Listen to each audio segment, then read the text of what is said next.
Hello everyone, welcome back to our channel. My name is Vishali and I hope you all will be fine. हम अपने basic concepts of grammar में अभी last class में हमने एक topic discuss किया था। ठीक है, टॉपिक तो हम चला रहे हैं ना, प्रोनाउन। ठीक है, प्रोनाउन हम डिस्कस कर रहे हैं। प्रोनाउन में हमने रिफ्लेक्सिव डिस्कस कर लिए, फिर हम रिलेटिव प्रोनाउन डिस्कस कर रहे थे, और रिलेटिव प्रोनाउन में हमने जो भी अपना पार्ट डिस्कस किया था वो था हमारा दैट। ठीक है, रिलेटिव प्रोनाउन जो हम पढ़ रहे थे उनमें जो दैट रिलेटिव प्रोनाउन था उसको हमने डिस्कस कर लिया था। ठीक है, तो इसमें हम वही वाले जो वर्ड्स हैं वो डिस्कस करेंगे जो हमारे एग्जामिनेशन पॉइंट ऑफ व्यू से हमारे लिए इम्पॉर्टेंट है। ठीक है, जहाँ से एग्ज़ाम में हमें क्वेश्चंस आते हैं। ठीक है, तो वही वाले हम वर्ड्स डिस्कस करेंगे जो रिलेटिव प्रोनाउन के अंडर हैं। ठीक है, रिलेटिव प्रोनाउन में आते हैं और हमारे जो भी एग्जामिनेशन पॉइंट ऑफ व्यू से हमारे लिए सही हैं। ठीक है, तो आज की क्लास स्टार्ट करते हैं। आज हम करेंगे हु और होम। ठीक है, जैसे कि लास्ट क्लास में हमने दैट डिस्कस किया था, तो हु और होम भी क्या है, हमारे रिलेटिव प्रोनाउन के ही वर्ड्स हैं जो हम यूज़ करते हैं। ठीक है, तो जो हमारा होम है वो भी हु से ही बना हुआ है। ठीक है, अगर हम हु की बात करें, WHO हु की बात करें, तो हु से ही हमारा होम निकला हुआ है। ठीक है, अगर हम हु की बात करें तो हु किसके लिए यूज़ होगा, हु यूज़ होगा एज ए सब्जेक्ट। ठीक है, जब भी किसी सेंटेंस में हमारे पास सब्जेक्ट नहीं होगा, ठीक है, तो वहाँ पे हम क्या यूज़ करेंगे, वहाँ पे हम हु को यूज़ करेंगे। ठीक है, और जब भी हमारे पास सेंटेंस में सब्जेक्ट होगा बट ऑब्जेक्ट नहीं होगा, ठीक है, उस टाइम पे हम क्या यूज़ करेंगे, उस टाइम पे हम वहाँ पे होम यूज़ करेंगे। ठीक है, सब्जेक्ट नहीं होगा तो सब्जेक्ट बनाने के लिए हम क्या यूज़ करेंगे, हु यूज़ करेंगे। और अगर सब्जेक्ट होगा, हमारे पास ऑब्जेक्ट नहीं होगा, तो ऑब्जेक्ट बनाने के लिए हम क्या करेंगे, वहाँ पे होम का यूज़ करेंगे। ठीक है, उसके अलावा जो हमारा हुज़ है वो भी यहीं से निकला हुआ है, क्योंकि WHO से ही निकला हुआ है वो भी। ठीक है, तो हुज़ कब हम लगाते हैं, हुज़ हम उस केस में लगाते हैं, जैसे कि आपको मैंने पहले बोला कि हुज़ को हम as a possessive adjective use करते हैं। ठीक है, तो हुज़ को हम उस केस में लगाते हैं जब हमें किसी की पोजेशन शो करनी होती है। ठीक है, जब हमें किसी की पोजेशन शो करनी होती है उस टाइम पे हम वहाँ पे हुज़ लगाते हैं। ठीक है, तो मेनली हम क्या करेंगे, अपने हु और होम को ही करेंगे। ठीक है, तो हु मैंने बोला कि जब भी हम हमारे सेंटेंस में हमें सब्जेक्ट की नीड होगी तो हम हु यूज़ करेंगे, और हमारे सेंटेंस में अगर हमें ऑब्जेक्ट की नीड होगी तो हम होम यूज़ करेंगे। ठीक है, अब हमें पता कैसे चलेगा कि हमारे सेंटेंस में सब्जेक्ट चाहिए या ऑब्जेक्ट चाहिए। ठीक है, इसको भी हम देखेंगे, डिस्कस करते हैं आगे। पहले हु के बारे में थोड़ा सा पढ़ लेते हैं। तो हु क्या है, हु हमारा एक रिलेटिव प्रोनाउन है जिसको हम एज ए सब्जेक्ट यूज़ करते हैं। और सब्जेक्ट किसका यूज़ होता है, वर्ब का सब्जेक्ट। ठीक है, सब्जेक्ट किसका होगा, ये वर्ब का सब्जेक्ट होगा।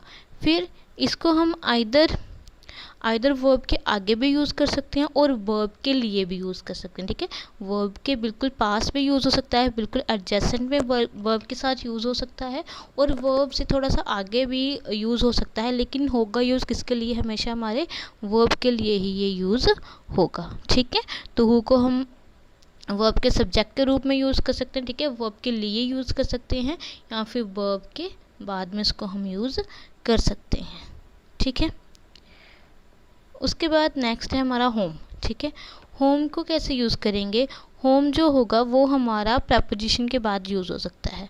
ठीक है, होम जो है हमारा वो किसके बाद यूज़ होता है, हमारे प्रेपोजिशन के बाद। ठीक है, ऑलवेज नहीं, कभी कभी कैन बी यूज्ड। ठीक है, can be used after preposition के बाद भी इसको हम यूज़ कर सकते हैं। और ये किसका काम करेगा, work as an object for any verb, किसी भी वर्ब के ऑब्जेक्ट का काम करेगा। अब देखिए हमने क्या देखना है, हमने सबसे पहले, क्योंकि ये जो थ्योरेटिकल वाला पार्ट पढ़ा, इसको पढ़ के हमें ये नॉलेज नहीं होगी कि हम हु कहाँ पे यूज़ करेंगे और होम का कहाँ पे यूज़ करेंगे। ठीक है, क्योंकि जब भी हमें कोई सेंटेंस दिया होता है, ठीक है, हु यूज़ करने वाला कोई भी आप सेंटेंस देख लो जिसमें आपको हु यूज़ हुआ मिला है, तो उसमें हमेशा हमारे जो क्लॉजेस जुड़े होते हैं, ठीक है। तो क्लॉजेस में हमारे पास सब्जेक्ट्स भी बहुत सारे होते हैं, ठीक है। क्लॉजेस जब दो क्लॉजेस आपस में जुड़े होंगे तो दोनों के पास सब्जेक्ट्स भी होंगे, दोनों के पास उनके वर्ब्स भी होंगे, ठीक है। तो हमें पता कैसे चलेगा कि कहाँ पे हमें सब्जेक्ट की नीड है और कहाँ पे हमें ऑब्जेक्ट की नीड है, ठीक है। तो इसके लिए हम क्या करते हैं, इसके लिए एक बहुत ही छोटी सी ट्रिक है जो मैं आपको बताने जा रही हूँ, ठीक है। तो ट्रिक क्या है, इसके लिए हमने सिंपली ये छोटा सा फॉर्मूला याद रखना है, याद कर रखना है। नंबर ऑफ सब्जेक्ट्स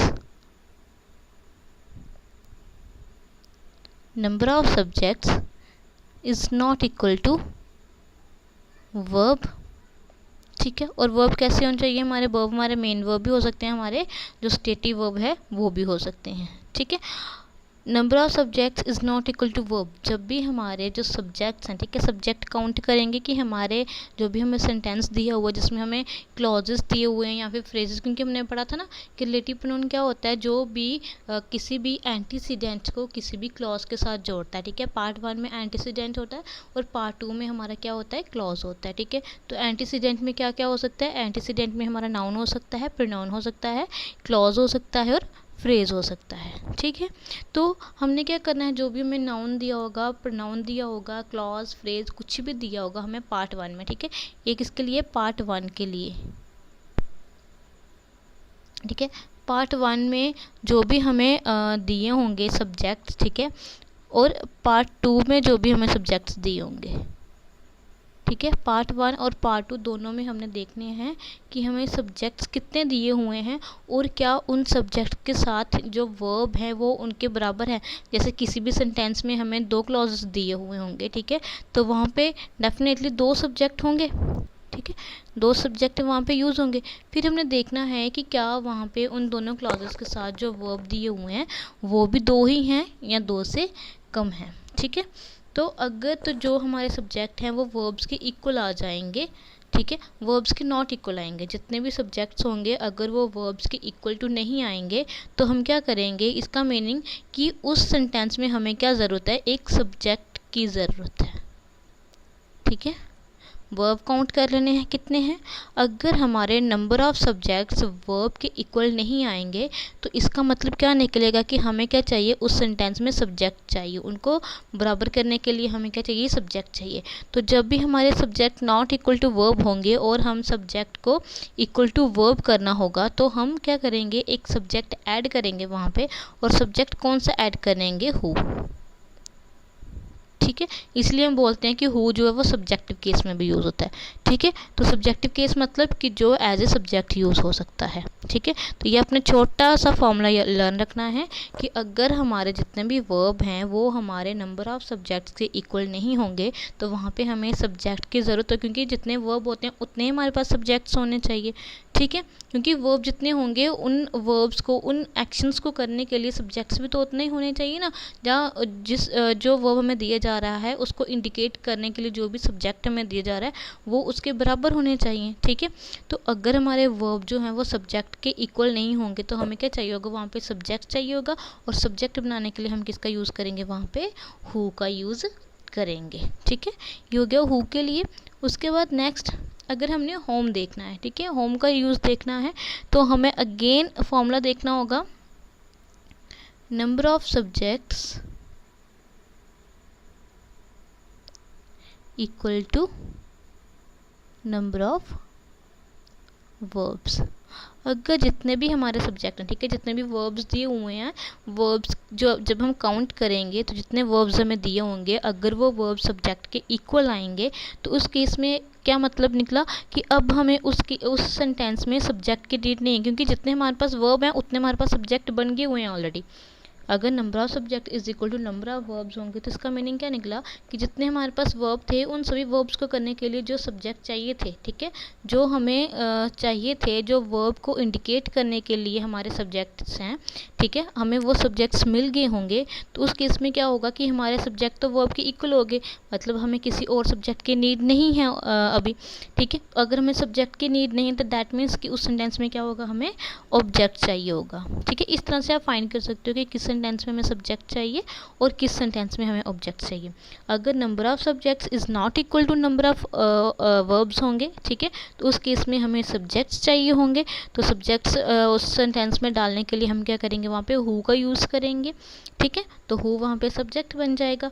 अगर हमारे number of subjects is equal to number of verbs होंगे किसी भी सेंटेंस में, ठीक है, तो वहाँ पे क्या होगा, हमें सब्जेक्ट्स की नीड नहीं होगी। तो जब हमें सब्जेक्ट्स की नीड नहीं होगी तो उस सेंटेंस में हमें किसकी ज़रूरत होगी, डेफिनेटली हमें ऑब्जेक्ट की नीड होगी, ठीक है, हमें ऑब्जेक्ट्स चाहिए होगा। तो जब भी हमें ऑब्जेक्ट बनाना है तो हमने किसका यूज़ करना है, हमने होम का यूज़ करना है, ठीक है। ये हो गया हमारे हु और होम के लिए, क्योंकि हमने स्टार्टिंग में क्या पढ़ा था कि जो हु है, ठीक है, हु क्या है, वो सब्जेक्ट का काम करता है और सब्जेक्ट किसका, वर्ब का, इसलिए हमने वर्ब के विद रिस्पेक्ट टू हमने सब्जेक्ट को देखा, ठीक है। और होम के लिए हमने क्या पढ़ा था, होम के लिए हमने पढ़ा था कि जो होम है वो हमारे क्या किसका यूज़ करता है, वो हमारे ऑब्जेक्ट का काम करता है, ठीक है। तो इसके लिए ये भी ऑब्जेक्ट किसके लिए करता है, वर्ब का ऑब्जेक्ट बनता है, ठीक है। तो इसको भी हमने क्या करना है, विद रिस्पेक्ट टू वर्ब भी देखना है, ठीक है। हमने सिंपल सब्जेक्ट्स देखना है, सब्जेक्ट्स और वर्ब्स को काउंट करके देखना है। अगर सब्जेक्ट्स और वर्ब इक्वल हो जाएं तो ठीक है, हमने वहाँ पे होम का यूज़ कर देना है। अगर सब्जेक्ट्स और वर्ब इक्वल ना हो तो हमने क्या करना है, वहाँ पे सब्जेक्ट बनाना है और सब्जेक्ट के लिए हमने किसका यूज़ करना है, हु का यूज़ करना है, ठीक है।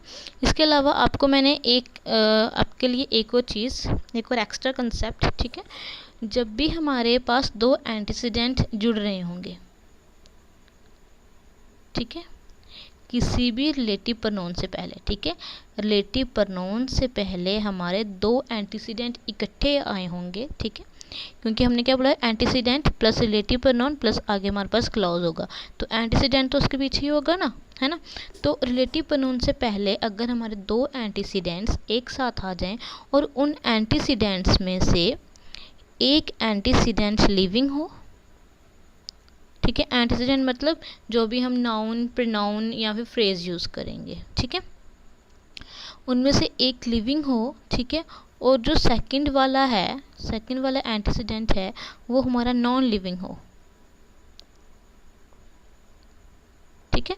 अगर हमारा रिलेटिव प्रोनाउन किसी दो पार्ट्स को जोड़ रहा है, ठीक है, उसमें फर्स्ट वाला पार्ट जहाँ पे हम एंटीसीडेंट बोलते हैं, उस एंटीसीडेंट में सिंगल एंटीसीडेंट ना हो के हमारे पास दो एंटीसीडेंट हो, डबल एंटीसीडेंट यूज़ हो जाएं, ठीक है, और जो यूज़ कैसे हो, उनके बीच में क्या यूज़ हो, यहाँ पे एंड यूज़ हो, ठीक है, एक लिविंग हो दूसरा नॉन लिविंग हो। लिविंग पहले भी आ सकता है बाद में भी आ सकता है, नॉन लिविंग पहले भी आ सकता है बाद में भी आ सकता है, बट जुड़े किससे होंगे, वो एंड से जुड़े होंगे, ठीक है। एंड के पहले लिविंग भी हो सकता है, नॉन लिविंग भी हो सकता है, एंड के बाद नॉन लिविंग भी हो सकता है, लिविंग भी हो सकता है, ठीक है। मतलब एंड से दो ऑपोजिट थिंग्स जुड़ी हुई हों, ठीक है, और वो एंटीसीडेंट का काम कर रही हों, तो उस केस में क्या होगा हमारा, हम वहाँ पे ना तो हु को यूज़ करेंगे, ठीक है, हमें सब्जेक्ट चाहिए होगा कोई बात नहीं, बट वहाँ पे हम हु का यूज़ नहीं करेंगे, ठीक है, और वहाँ पे हम होम का भी यूज़ नहीं करेंगे।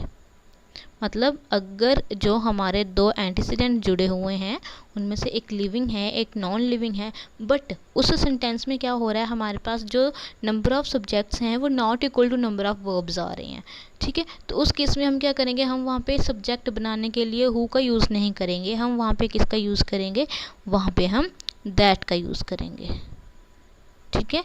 कौन से रिलेटिव प्रोनाउन का यूज़ करेंगे, दैट का यूज़ करेंगे, ठीक है।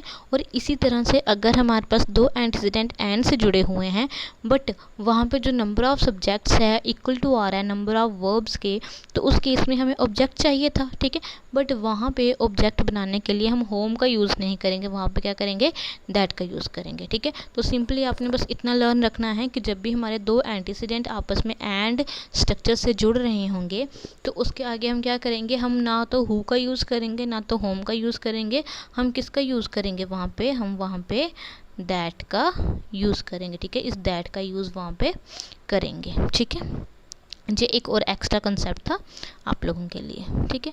अभी हम क्या करते हैं, अब हम इनके रिलेटेड एग्जाम्पल डिस्कस कर लेते हैं, क्योंकि जब तक हम एग्जाम्पल्स डिस्कस नहीं करेंगे हमें इसके यूज़ का पता नहीं चलेगा, ठीक है। तो इसलिए क्या करते हैं, अब हम यहाँ पे कुछ एग्जाम्पल्स डिस्कस कर लेते हैं, जिनमें कि हम क्या करेंगे, हमें पता चल जाएगा कि जब भी हमें सेंटेंस में इसके रिलेटेड क्वेश्चन आ जाएँ तो हमें किस तरह से वहाँ पे फाइंड आउट करना है कि क्या हमें वहाँ पे सब्जेक्ट चाहिए या फिर ऑब्जेक्ट चाहिए, ठीक है। क्योंकि किसी भी चीज़ को जब तक हम प्रैक्टिकली नहीं करते हैं तब तक हमें उस चीज़ के बारे में नॉलेज इतनी नहीं रहती है, ठीक है। तो यहाँ पे अब हम कुछ एग्जांपल्स डिस्कस कर लेते हैं, ठीक है। तो जैसे कि आपके लिए फर्स्ट एग्जांपल मैं लिखती हूँ, ऊपर लिख देती हूँ examples.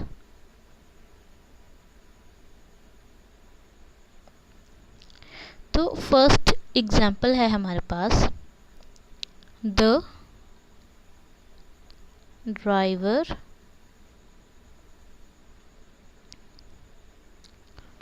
Dash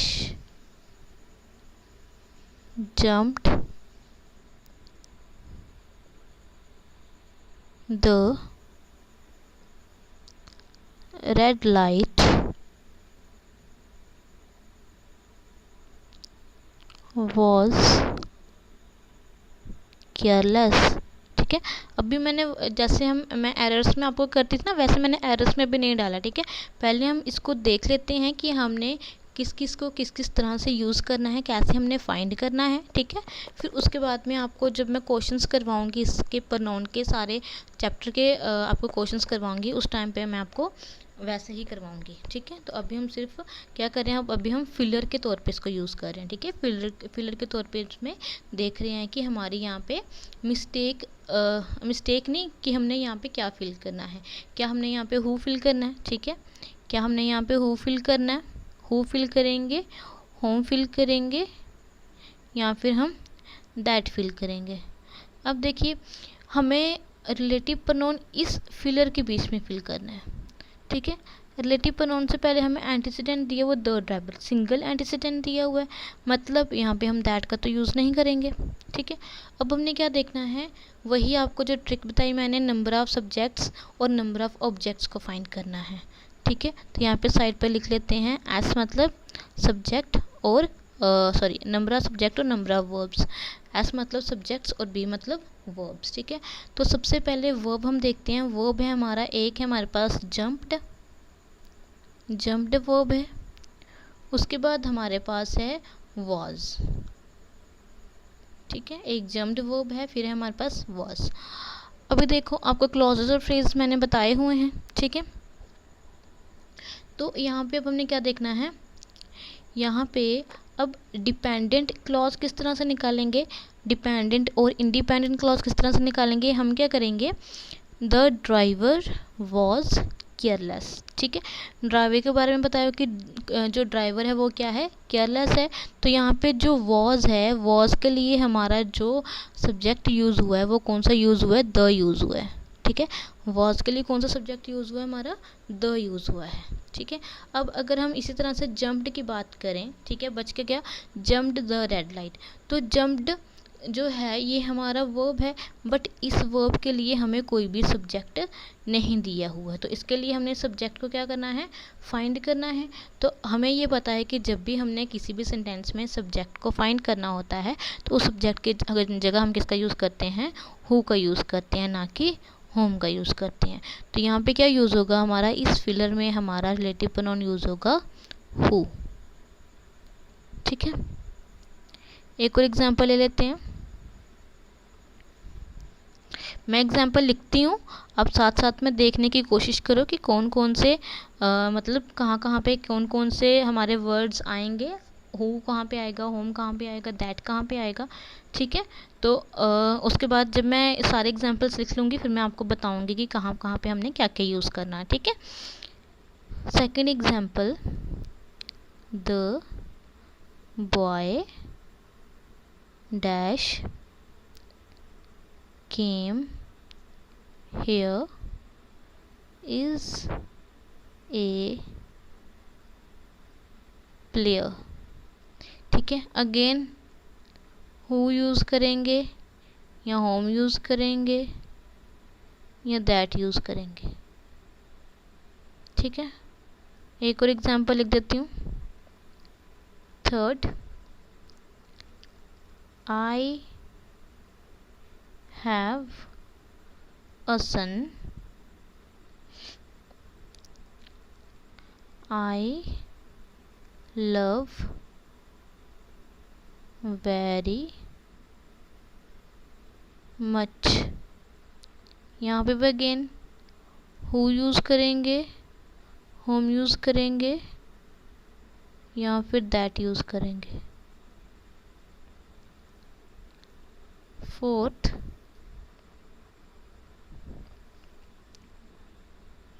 may I no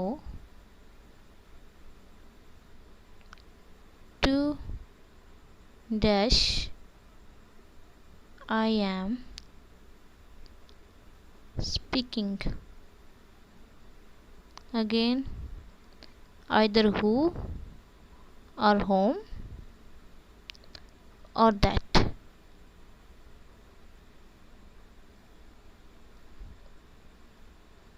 एक और लेते हैं,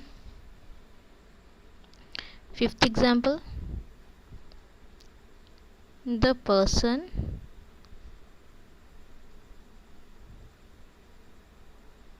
dash I met yesterday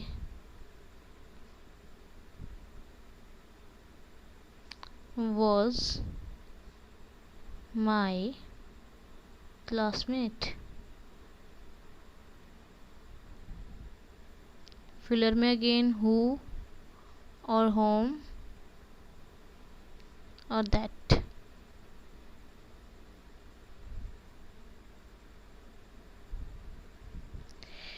एक और एग्जाम्पल ले लेते हैं यहाँ पे। एग्जाम्पल नंबर कौन सी है? Sixth example. This is the boy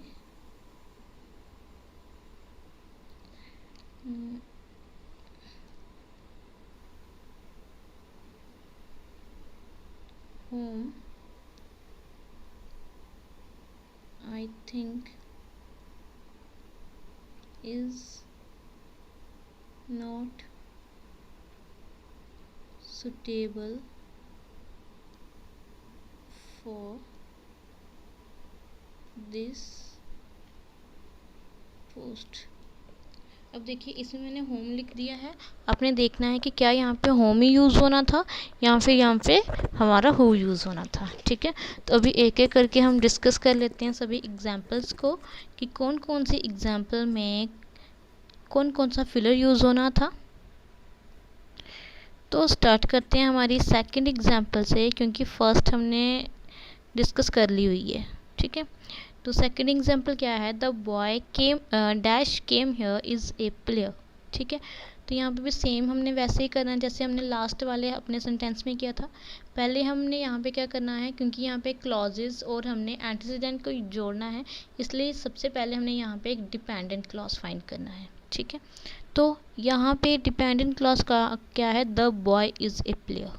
ठीक है, अब साइड पे हम लिख लेते हैं, यहाँ पे सब्जेक्ट लिख लेते हैं, यहाँ पे वर्ब लिख लेते हैं। वर्ब में हमारे पास क्या है? एक हमारे पास केम वर्ब है, उसके बाद हमारे पास इज़ वर्ब है। ठीक है, अब केम जो है ये भी हमारा बॉय के लिए यूज़ हो, लेकिन हमने जो अपना बोला था कि हमने नंबर ऑफ़ सब्जेक्ट्स और वर्ब्स फाइंड करने हैं कि क्या वो इक्वल हैं या नहीं है, हमने बस वही देखना है। हमने ये नहीं देखना है कि हाँ यहाँ पे दो वर्ब हैं, दोनों एक ही के लिए यूज़ हुए। केम भी हमारा बॉय के लिए यूज़ हुआ है कि बॉय ही तो आया है, फिर इज़ भी हमारा बॉय के लिए यूज़ हुआ है कि वो बॉय ही एक प्लेयर है। ठीक है, तो ये हमने नहीं देखना है हम, क्योंकि हमने बेसिक स्टार्ट ही यहाँ से की थी कि हम क्या करेंगे, हम सेंटेंस के स्ट्रक्चर को देख के चलेंगे, ना कि हम उसके मीनिंग को देख के चलेंगे। ठीक है, हमने हमेशा क्या करना होता है, सेंटेंस के स्ट्रक्चर को देखना होता है, क्योंकि हमारे एरर ही सेंटेंस के स्ट्रक्चर को देख के हम फाइंड कर सकते हैं। ठीक है, तो अकॉर्डिंग टू सेंटेंस के स्ट्रक्चर के ऊपर अगर हम जाएं, ठीक है, तो सेंटेंस के स्ट्रक्चर में हमारे पास दो वर्ब्स हैं, एक केम है और एक है इज़। ठीक है, तो अगर हम इज़ देखें तो इज़ तो यहाँ पे बॉय के लिए यूज़ हुआ है, ठीक है। इज़ यहाँ पे किसके लिए यूज़ हो, बॉय के लिए, क्योंकि हमने यहाँ पे बना लिया ना कि ये हमारा डिपेंडेंट क्लॉज हो सकता है, ठीक है। ये हमारा इंडिपेंडेंट क्लॉज बन गया। तो इंडिपेंडेंट क्लॉज में क्या होता है, हमारे पास एक सब्जेक्ट होता है और उस सब्जेक्ट का एक वर्ब होता है। तो यहाँ पे सब्जेक्ट हमारा बन गया द बॉय, ठीक है। बॉय हमारा नाउन है, द हमारा क्या है, डिटरमाइनर है, ठीक है, जो कि स्पेसिफाई कर रहा है कि कौन सा वाला बॉय है, वही स्पेसिफिक बॉय है जिसको बताया गया है, ठीक है। उस बॉय के लिए जो वर्ब यूज़ हो रहा है वो क्या है, इज़ है। बेशक यहाँ पे अगर हम सेंटेंस में देखें the boy is the player, जहाँ पे बॉय के बारे में इंफॉर्मेशन दी जा रही है, ठीक है। बट जहाँ पे जो इज़ है वो है तो वर्ब ही है ना, ठीक है। तो इस किसके लिए यूज़ होता है, बॉय के लिए यूज़ हुआ है। वहीं दूसरी तरफ अगर हम केम को देखें तो केम के लिए कोई भी सब्जेक्ट हमारा नहीं है, क्योंकि हम क्या कर रहे हैं, नंबर ऑफ़ सब्जेक्ट्स और नंबर ऑफ़ वर्ब्स को फाइंड कर रहे हैं कि क्या वो इक्वल है कि नहीं है। तो अगर हम सब्जेक्ट्स की बात करें, सब्जेक्ट यहाँ पे सिंगल है और वर्ब्स यहाँ पे 2 है। तो हमें क्या करना है, हमने सब्जेक्ट भी डबल चाहिए, ठीक है। अगर 2 वर्ब्स हैं तो हमें 2 ही सब्जेक्ट चाहिए। तो दूसरे वाले सब्जेक्ट के लिए हम क्या करेंगे, हम यहाँ पे हु लगाएंगे, ठीक है। होम नहीं लगाएंगे, दैट नहीं लगाएंगे, हम क्या लगाएंगे, यहाँ पे हु लगाएंगे। और अब क्या हो गया, अब हमारा जो हु है वो सेकेंड सब्जेक्ट का काम करेगा, ठीक है। अब क्या हो गया, number of subjects is equal number of verbs हो गया। फिर next, I have a son dash I love very much, ठीक है। यहाँ पे अब हम फाइंड करते हैं सब्जेक्ट्स एंड वर्ब्स। एस लिख लो एक साइड पे वी लिख लो, ठीक है। वर्ब क्या है, एक तो हैव वर्ब है, फिर दूसरा क्या है, लव हमारा वर्ब है, ठीक है। यहाँ पे लव किसका काम कर रहा है, वर्ब का काम कर रहा है। क्यों, क्योंकि यहाँ पे लव का मीनिंग क्या है, प्यार करना, ठीक है। तो प्यार करना मतलब कोई एक्शन करना, और एक्शन क्या है हमारा, एक्शन को ही तो हम वर्ब बोलते हैं, ठीक है। तो लव क्या है, यहाँ पे हमारा वर्ब है, ओके। तो 2 वर्ब्स हो गए। अब इनके सब्जेक्ट्स फाइंड करते हैं। हैव के लिए सब्जेक्ट क्या है हमारा, आई, ठीक है। हैव के लिए सब्जेक्ट क्या है हमारा, आई। और जो लव है, लव के लिए सब्जेक्ट क्या है, अगेन लव के लिए, लव का अपना एक अलग सब्जेक्ट है, वो क्या है हमारे पास, आई, ठीक है। तो यहाँ पे number of subjects is equal number of verb, जितने सब्जेक्ट्स हैं, जितने वर्ब्स हैं, उसके लिए उतने ही सब्जेक्ट्स हैं। तो यहाँ पे अब हमें सब्जेक्ट्स चाहिए नहीं, ठीक है। तो जब सब्जेक्ट नहीं चाहिए तो उसका मतलब क्या होगा कि उस सेंटेंस में हमें क्या चाहिए होगा, ऑब्जेक्ट चाहिए होगा। तो ऑब्जेक्ट के लिए किसका यूज़ करते हैं, हम होम का यूज़ करते हैं, ठीक है। हु नहीं करेंगे, दैट नहीं करेंगे, किसको यूज़ करेंगे, होम को यूज़ करेंगे, ठीक है। Next, may I know to dash I am speaking, ठीक है। यहाँ पे फाइंड करते हैं सब्जेक्ट्स एंड वर्ब्स, ठीक है। वर्ब्स क्या है हमारे पास, एक नो हमें वर्ब दिया हुआ है, आई नो, ठीक है। नो क्या वर्ब है, फिर क्या वर्ब है हमारे पास, आई एम स्पीकिंग, ठीक है। एम तो हमारा हेल्पिंग वर्ब है, तो यहाँ पे मेन वर्ब क्या है हमारा, स्पीकिंग। तो हम दोनों को लिख लेते हैं, क्योंकि दोनों यहाँ पे हमारे वर्ब का ही काम कर रहे हैं, ठीक है। दोनों मिलके एक वर्ब का काम करें। ये हेल्पिंग है, किसके लिए लगा हुआ है, एक्शन वाले के लिए लगा हुआ, लेकिन है क्या, ये कम्बिनेशन में एक वर्ब ही है ना। तो इन दोनों को हम क्या करेंगे, इनको हम as a single verb treat करेंगे, ठीक है। 2 वर्ब नहीं बोलेंगे कि एक वर्ब हमारा एम है, एक वर्ब हमारा स्पीकिंग है, ऐसे नहीं बोलेंगे, क्योंकि एम स्पीकिंग के लिए यूज़ हुआ है, ठीक है। तो इन दोनों को मिला के हम क्या करेंगे, हम इनको सिंगल वर्ब का नाम देंगे कि दोनों क्या है, हमारे सिंगल वर्ब है। अब देखो, अगर हम नो की बात करें तो नो के लिए सब्जेक्ट क्या है, आई, ठीक है। नो के लिए सब्जेक्ट क्या है हमारा, आई। और दूसरी तरफ अगर हम एम स्पीकिंग की बात करें तो एम स्पीकिंग के लिए सब्जेक्ट क्या है हमारा, अगेन आई। तो जितने हमारे वर्ब्स हैं उतने ही हमें सब्जेक्ट्स दिए हुए हैं, ठीक है। तो यहाँ पे हमें सब्जेक्ट्स की नीड नहीं है। यहाँ पे हम क्या करेंगे, अगर सब्जेक्ट की नीड नहीं है तो हु का यूज़ नहीं करेंगे, ठीक है। किसका यूज़ करेंगे, होम का, क्योंकि जब हमें सब्जेक्ट नहीं चाहिए होते तो हम वहाँ पे क्या यूज़ करते हैं, अपने ऑब्जेक्टिव वाला केस यूज़ करते हैं, ठीक है। तो ऑब्जेक्ट के लिए हम होम यूज़ करते हैं, तो दैट भी हमारा क्रॉस हो जाएगा। फिर next, the person dash I met yesterday was my classmate, ठीक है। यहाँ पे देखते हैं, सब्जेक्ट एंड वर्ब लिख लेते हैं, ठीक है। सबसे पहला हमारा जो वर्ब है वो है मेट, ठीक है। पहला हमारा वर्ब क्या है, मेट। उसके बाद अगेन हमारा वर्ब है वो क्या है हमारा, वॉज, ठीक है। अब यहाँ पे अगर हम इंडिपेंडेंट क्लॉज निकालने की बात करें तो इंडिपेंडेंट क्लॉज का निकलेगा, the person was my classmate, ठीक है। The person was my classmate, ये यहाँ पे क्या निकल गया, इंडिपेंडेंट क्लॉज निकल गया और बाकी जो बच गया वो क्या है हमारा डिपेंडेंट क्लॉज है। ठीक है, तो यहाँ पे अगर हम बात करें आई मेट येस्टरडे की, तो आई मेट येस्टरडे भी क्या है हमारा एक इंडिपेंडेंट क्लॉज ही है, क्योंकि इसमें आई हमारा सब्जेक्ट है और मेट हमारा क्या है वर्ब है। तो जब भी हमारे पास एक स्पेसिफिक सब्जेक्ट और उसके लिए एक स्पेसिफिक वर्ब होता है तो वो हमारा क्या होता है, उस पूरे को हम क्या बोलते हैं, क्लॉज बोलते हैं। ठीक है, उसको हम इंडिपेंडेंट क्लॉज बोलते हैं। ठीक है, तो अगर हम मेट की बात करें तो मेट के लिए सब्जेक्ट क्या है हमारा आई है। ठीक है, मेट के लिए सब्जेक्ट क्या है आई है। फिर अगर हम दूसरी बात करें the person was my classmate, तो वाज किसका सब वर्ब है, वाज है द पर्सन का वर्ब। ठीक है, द पर्सन के लिए जो वर्ब यूज़ हुआ है वो क्या है हमारा वाज। ठीक है, तो ये वाले वर्ब का भी सब्जेक्ट है, ये वाले वर्ब का भी सब्जेक्ट है, तो दैट मीन्स कि हमें यहाँ पे सब्जेक्ट नहीं चाहिए, हु नहीं चाहिए। ठीक है, तो हमें क्या चाहिए, ऑब्जेक्ट चाहिए। ऑब्जेक्ट क्या होगा हमारा, होम होगा। ठीक है, और दैट भी यहाँ पे यूज़ नहीं करेंगे। ठीक है, क्योंकि यहाँ पे जो हमारा रिलेटिव प्रोनाउन यहाँ पे हमने यूज़ करना ना, उसके पीछे हमें सिर्फ एक ही एंटीसीडेंट दिया हुआ है। ठीक है, डबल एंटीसीडेंट नहीं है जो एंड से जुड़े हुए हैं। ठीक है, इसलिए यहाँ पे क्या करेंगे, हम होम का यूज़ करेंगे। दैट भी हमारा क्या हो जाएगा, कैंसिल आउट हो जाएगा। उसके बाद ये मैंने सेंटेंस लिख के आपको दिया था, this is the boy home I think is not suitable for this post. ठीक है, अब इस सेंटेंस में हमने देखना है कि क्या इस सेंटेंस में हमारा जो होम यूज़ हुआ है वो सही है या फिर यहाँ पे हमारा हु यूज़ होना था। ठीक है, तो इसके लिए अब तो आपको निकालना आ गया, अब आपने देख भी लिया होगा कि हमने यहाँ पे क्या यूज़ करना है। तो अगर हम बात करें यहाँ पे सब्जेक्ट्स की और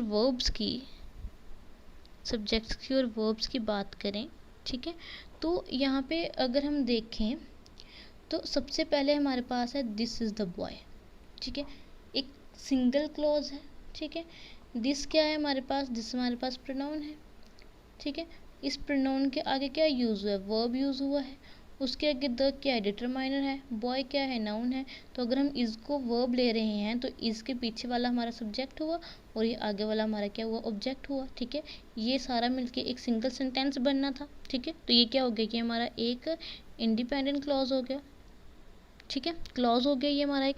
उसके बाद हमने रिलेटिव प्रोनाउन यूज़ किया है। अब रिलेटिव प्रोनाउन के आगे वाला देख लेते हैं। ठीक है, तो यहाँ पे जो इज़ है, इज़ के लिए सब्जेक्ट क्या आ गया हमारे पास, दिस आ गया। एक वर्ब के लिए एक सब्जेक्ट हमारे पास आ गया। अब आगे देखते हैं कौन सा वर्ब है।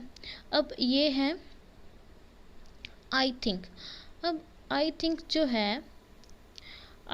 है अगर आप इसको बोलो, ठीक है, तो थिंक जो है ये खुद में एक वर्ब है। ठीक है, तो ये थिंक वर्ब हो गया यहाँ पे। ठीक है, और थिंक किसके लिए यूज़ हुआ, आई के लिए। ठीक है, अगर हम क्लॉजेस की बात करें तो जो ये हमारा वर्ड आता है ना, जो हमारे डबल वर्ड वाले आते हैं, ठीक है, ये जो हमारा आई थिंक है इसको हम एक एक्स्ट्रा पार्ट बोलते हैं इसका। ठीक है, क्योंकि आई थिंक जो है ये हमने एक्स्ट्रा यूज़ किया हुआ है, ये क्लॉज के अकॉर्डिंग नहीं है, ये हमने एक एक्स्ट्रा यूज़ किया हुआ कि मैंने सोचा था ऐसे। ठीक है, तो यहाँ पे ये क्या है, इसका एक एक्स्ट्रा पार्ट है। नॉर्मली तो हम इसको बीच में काउंट नहीं करते हैं, बट हम यहाँ पे काउंट कर ले रहे हैं। क्यों, क्योंकि यहाँ पे क्या है, इसका वर्ब भी है और ये खुद का इसका एक सब्जेक्ट भी है, इसलिए हम क्या कर रहे हैं, इसको काउंट कर रहे हैं बीच में। उसके बाद आगे लिखा हुआ है इज़ हमारे पास एक और वर्ब आ गया। ठीक है, अब देखो इस इज़ के लिए कहीं पे भी हमें कोई भी सब्जेक्ट नहीं दिया हुआ। ठीक है, ये एक लाइन थी, इसमें अपना सब्जेक्ट था, अपना वर्ब था, हो गए, ये हो गया। ठीक है, फिर ये थी, एक्स्ट्रा पार्ट था, काउंट नहीं करते हैं, फिर भी हमने बीच में इसको काउंट कर लिया, क्योंकि अगर मैं काउंट नहीं करती तो आप लोग बोलते कि हाँ यहाँ पे हमारा वर्ब भी है, सब्जेक्ट भी है, आपने काउंट नहीं किया। ठीक है, तो नॉर्मली हम इसको एक्स्ट्रा पार्ट बोलते हैं, यहाँ पे हमारे क्लॉज का एक्स्ट्रा पार्ट बोलते हैं, बट यहाँ पे मैंने इसको भी बीच में काउंट कर लिया। ठीक है, तो यहाँ पे हमारा ये भी सब्जेक्ट और वर्ब हो गया। उसके बाद हमारे पास इज़ है। अब इज़ के लिए हमारे पास कोई भी सब्जेक्ट नहीं है। ठीक है, तो हमें इज़ के लिए क्या चाहिए, एक सब्जेक्ट चाहिए।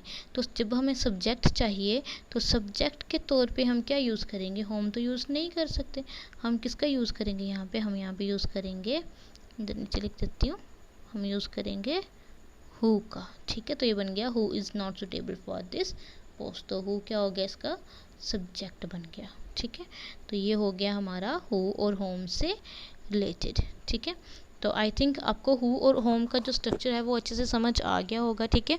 तो यहाँ पे मेनली हमें जो क्वेश्चंस आते हैं वो हमें दैट, हु और होम से ही आते हैं, ठीक है। बाकी जो कंसेप्ट हमने पीछे पढ़े हैं उनके बीच में से आते हैं आप लोगों को, ठीक है। तो आप लोगों ने ये जो कंसेप्ट है हमारे मेन जहाँ से हमें क्वेश्चन आते हैं, यही कंसेप्ट आपने अच्छे से करने हैं, ठीक है। और इसी के ऊपर बेस्ड क्वेश्चंस आपको एग्ज़ाम में पूछे जा सकते हैं, ठीक है। तो दैट भी हो गया आपका, हु भी हो गया, होम भी हो गया। और अगर हुज़ होगा, हुज़ कई बार आ सकता है, ठीक है। तो हुज़ में आपने देखना है कि पोजेशन शो की हुई है, ठीक है।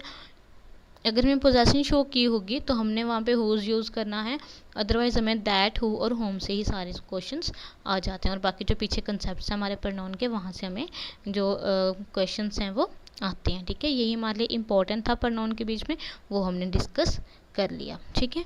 तो फिर आज की क्लास को यहीं ख़त्म करते हैं, क्योंकि हमारे जो मेन कंसेप्ट से जिसमें से हमें एग्ज़ाम में आता है वो हमने डिस्कस कर लिए हैं प्रोनाउन से रिलेटेड, ठीक है। अभी आप इसको पूरा जितना भी हमने कंसेप्ट्स पढ़े हैं प्रोनाउन के, आप इसको क्या करना है, एक बार अच्छे से फिर से रिवाइज़ करना, ठीक है। तो अभी नेक्स्ट क्लास में मिलती हूँ आपसे, ठीक है। तो तब तक के लिए bye and have a nice day.